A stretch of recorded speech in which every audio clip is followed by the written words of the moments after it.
అండి, అందరికీ నమస్కారం అండి. మీ జయలక్ష్మి.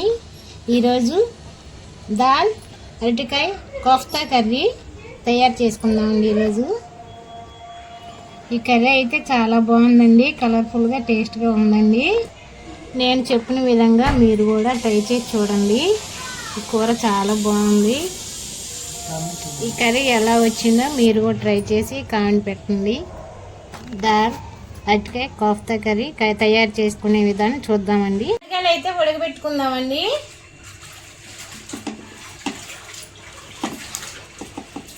ఒక గ్లాస్ కందిపప్పు అయితే ఉడకబెట్టుకుందాము. ఈ 2 సార్లు శుభ్రంగా కడుక్కుందాము. పప్పుకి సరిపడే వాటర్ పోసుకుందామండి.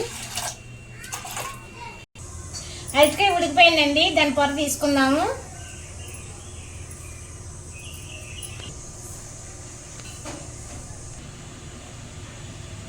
ఉల్లిపాయలు, పచ్చిమిర్చి, కరివేపాకు, కొత్తిమీర,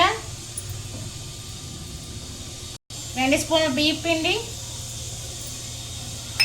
2 స్పూన్లు శనగపిండి,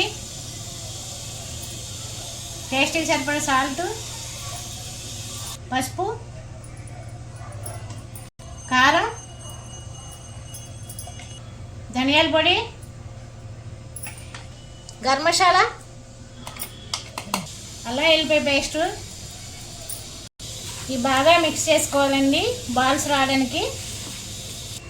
ఇంకా వాటర్ అయితే వేసుకునే అవసరం లేదండి. మీకు సరిపోతే కనుక కొంచెం వాటర్ వేసుకొని కలుపుకోండి. ఈ విధంగా బాల్స్ చేసుకోవాలండి.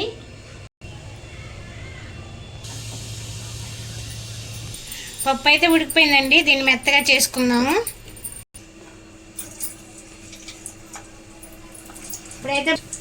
ఇప్పుడైతే బాల్ చేసుకుందామండి, ఫ్రై చేసుకుందాము.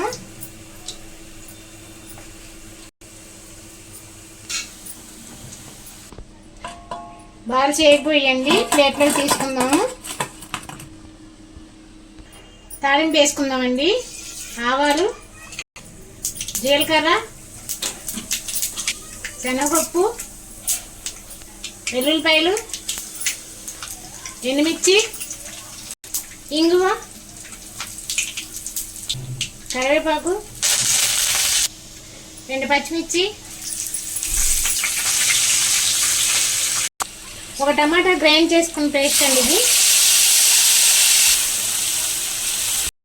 టేస్ట్కి సరిపడా ఉప్పు, పసుపు, కారం, మెత్తగా ఉడకబెట్టుకుని పప్పు అండి ఇది.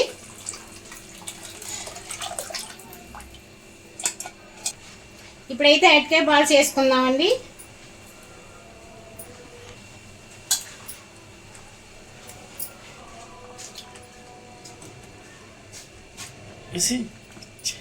ఇలా కలుపుకోవాలండి స్లోగాను, లేకపోతే ఉచ్చిపోతాయి. ఇలా 3 నిమిషాలు కుక్ చేసుకోవాలండి. దాల్ అరటికాయ కోఫ్తా రెడీ అయిపోయింది కూర అండి. ఇప్పుడు కొత్తిమీర వేసి దించుకుందామండి. వీడియో మీకు ఎన్నో అందిస్తామండి. ఈ వీడియో మీకు నచ్చినట్లయితే ప్లీజ్ సబ్స్క్రైబ్ చేయండి.